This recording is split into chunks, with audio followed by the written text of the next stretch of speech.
recording. Oh my goodness. Thank you All so right. much. Thank you so much, Nana, for joining us today. Finally, it's been a while. So yeah, our conversation number two. We're going to be having this conversation with you about the role of the creative industry in Africa. And we'll be just bouncing around some ideas on how we can open up the sector for the rest of the youth in Africa. And I just want you to introduce yourself quickly.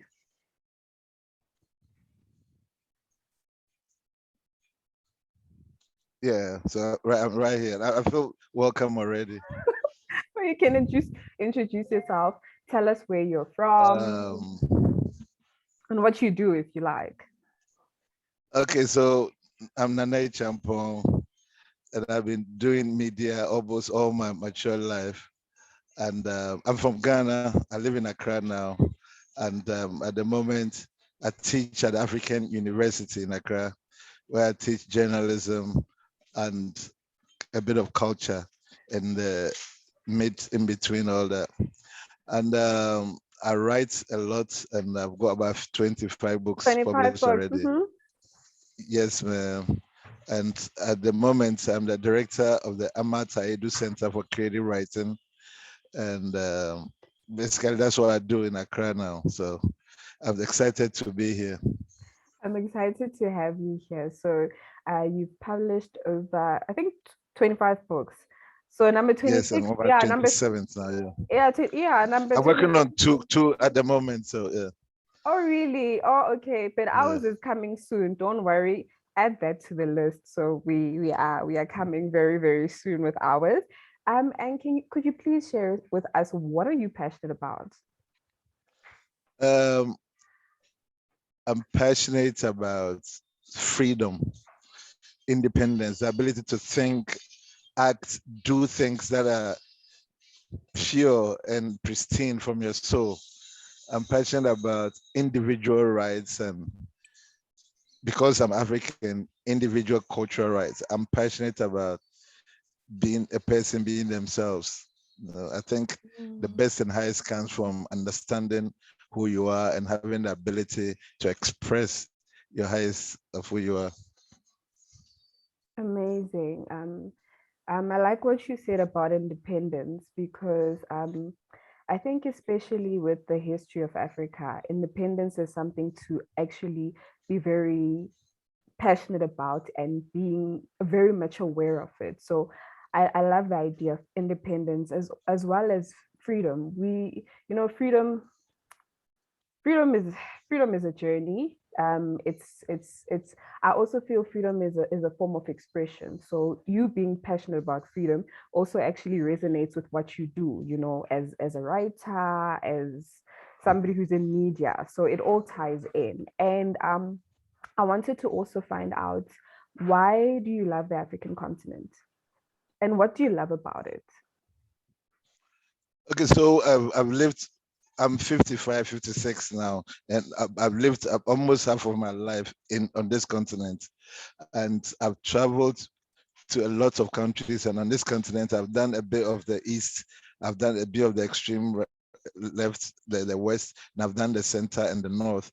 And the possibilities are just incredible. The things that are available for us to do, from the way our history has shaped the way our present is and how it informs what we can do in future.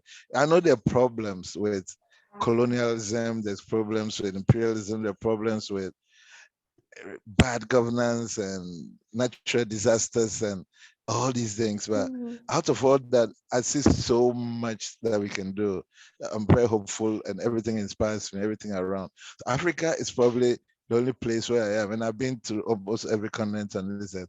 Africa is the one place that I never feel threatened existential as a person. When I'm here, I don't have those fears that you can't even explain. Where, say, you're in America, for instance, and you hear police sirens, or you're in the UK and you hear groups of football fanatics coming around. Here I can be myself and not have any fears Mm. or apprehensions whatsoever. So Africa for me is like that um, fresh canvas with fresh paint, with fresh ideas that you can paint and create whatever you want whenever. Oh my goodness. I love what you said about possibilities because, with this, our rich history, especially me coming from South Africa and being born in South Africa with a history of oppression, apartheid, the marginalization, it's not easy to have this view of possibilities. Rather, you tend to focus more on the oppression and what goes wrong in the Yes, country. Like we always direct yes, our focus yes, to every challenge that yes. happens in the country. And that leads me into my next question about like, how do you feel about the global unemployment crisis, especially when we look at the African continent? How does that make you feel? The unemployment crisis. Yes, the unemployment crisis globally, especially at impacting the African continent. Yes, and of course, this actually ties to the whole idea of what you wanted to have this interview about Mm, creating opportunities for the creative industry for young people, because almost every society has some sort of institutionalized creativity. So out of that, certain societies are able to productively organize creatively to solve their more important problem. When it comes to technology, when it comes to education, when it comes to any of the actual ideas in society, you have people using their own cultures, their own tradition to solve them. Africa is probably the only, maybe not the only, but the one that I know that do not use our creative industries to inform our industrial decisions, our government policies. We did, but if we did that, then we wouldn't have any problem with employment. Because as you know, our people are very enterprising. And I'm not being overly romantic about what we have here, mm, but we can do whatever we want. Then you can see that in even in the hunger, even in the need, even in the poverty. You see how people are coming out with innovations every second. Imagine if these innovative things, the concept of innovation based on culture, was what informed our development models. Just imagine that for a second before I continue with the answering. mm, If whatever we do in Africa was informed by uh, creative potential, yes, culture, so to say, if that was the case, then it means that, for instance, if we wanted to do education, we would have a majority of Africans being part of an industry that would educate people. So Western education would not cut off 90%. Do you understand? If it yes, was I about understand. technology, Mm, it would be based on something that traditionally, locally, people will be doing. So eventually, for mm, the supply chain, all these people will be part of creating that new um, mm, reality, which at the moment leaves them out. So I think the absence of using our own creative energies in mm, informing mm, our development goals has been the reason why we in particular are suffering from this unemployment issue. But then generally, in terms of worldwide stuff, it's purely based on the fact that we know that the whole idea of education is obsolete. And so people are trained to meet a world that does not exist anymore. You do all this memorizing and then you come out mm, and you have computers that basically they obviate the need to go through 4-year educational plans and all that. So true. the education and the reality are not connected. The training and the job market are not connected. So academia and industry Mm, are disconnected, and that's what causes unemployment. And that's why only a few people who have gotten onto the knowledge economy are able to make billions, and most of them, as you and I know, didn't actually go through mm. formal education. So that's education is one of the main reasons why the unemployment is so high. So true, the connectivity. And I think with what bothers me is that we have so much creatives on the continent, right? and we never really get to experience or see their work, or like you said, they are not involved in policy making, or they're not involved, and it really bothers me so much because And it should bother you it, too, because yes. you notice that there's institutionalization of the creativity.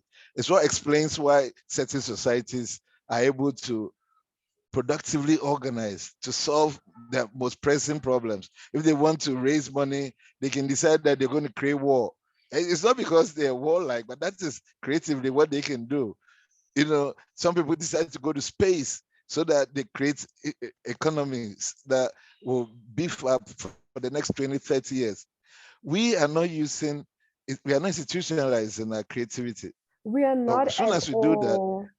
as soon as we do that, we'll be able to, have abundant and rich, because our civilization is so rich that if we were to just institutionalize it and use it as the basis for our development models, just imagine the productivity that comes out of this natural talent that we have.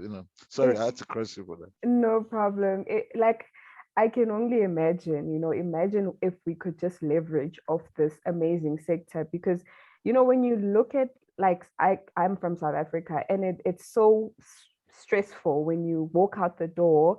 You see the number of people that are not going to work. They are either graduated, some of them are so talented, and they don't know what to really do, and it worries me because when you look at uh, Africa, especially South Africa, we're a very young population. We've got a very high number of young people, and we can use these young people and slot them into this, open up the sector, but it's really not an easy one. And that's why I want to ask, as somebody who's been in this industry for the longest time, how can we direct our young people into capitalizing off this industry? Like, how do we have this conversation where we say, okay, yes, we have this huge unemployment crisis globally. Well, in Africa, it's huge.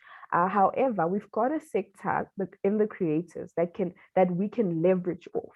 So, how do we start directing that conversation, or introducing that idea to young people?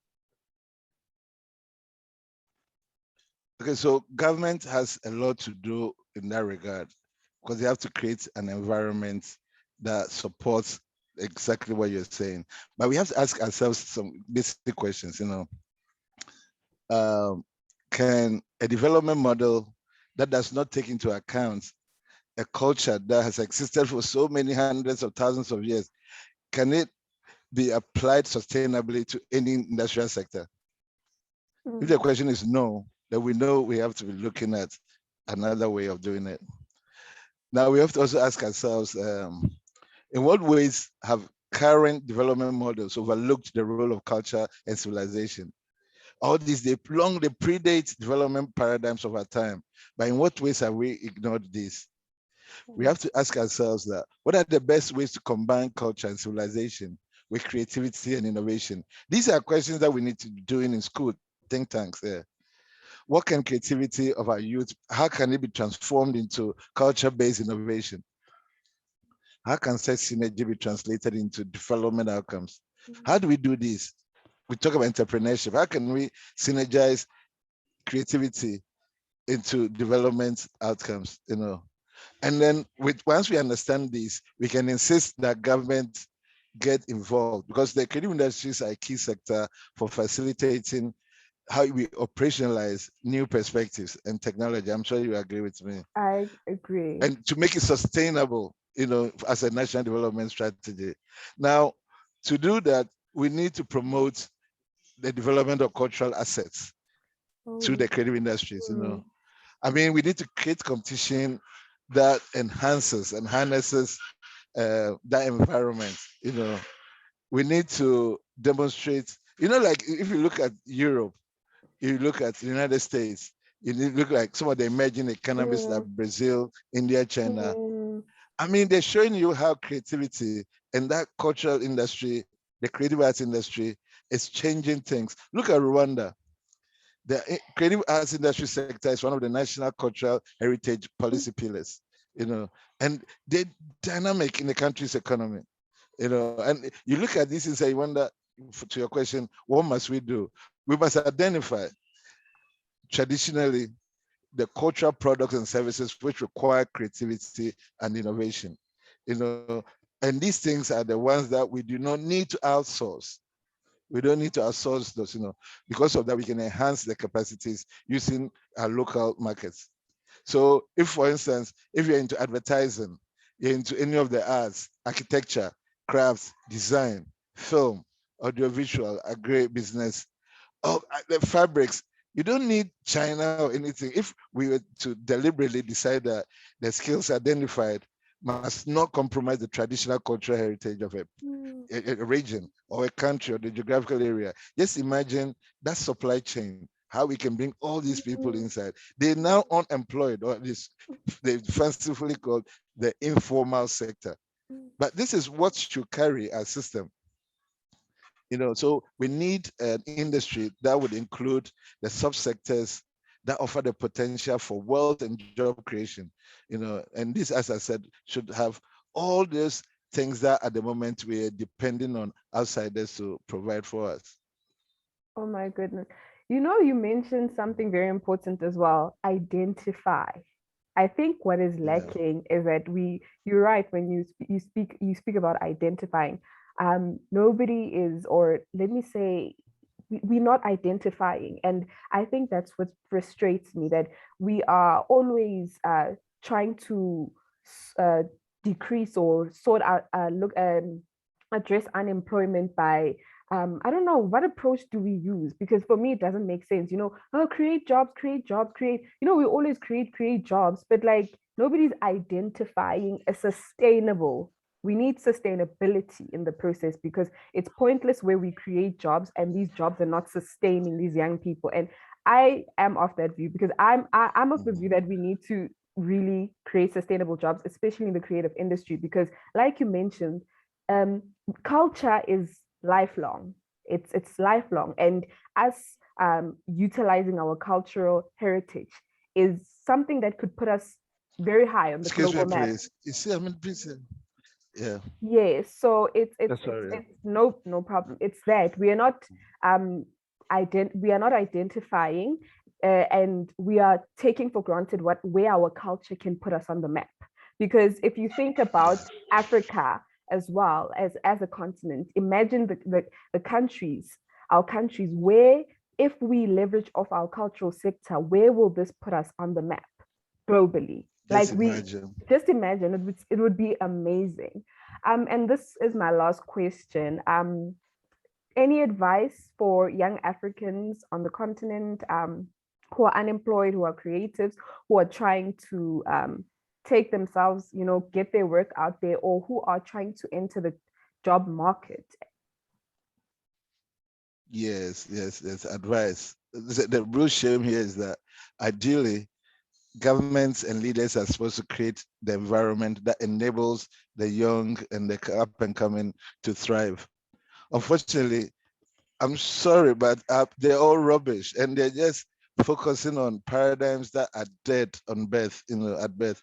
So for the young person, you have to first of all throw away all the things that we've created as a norm.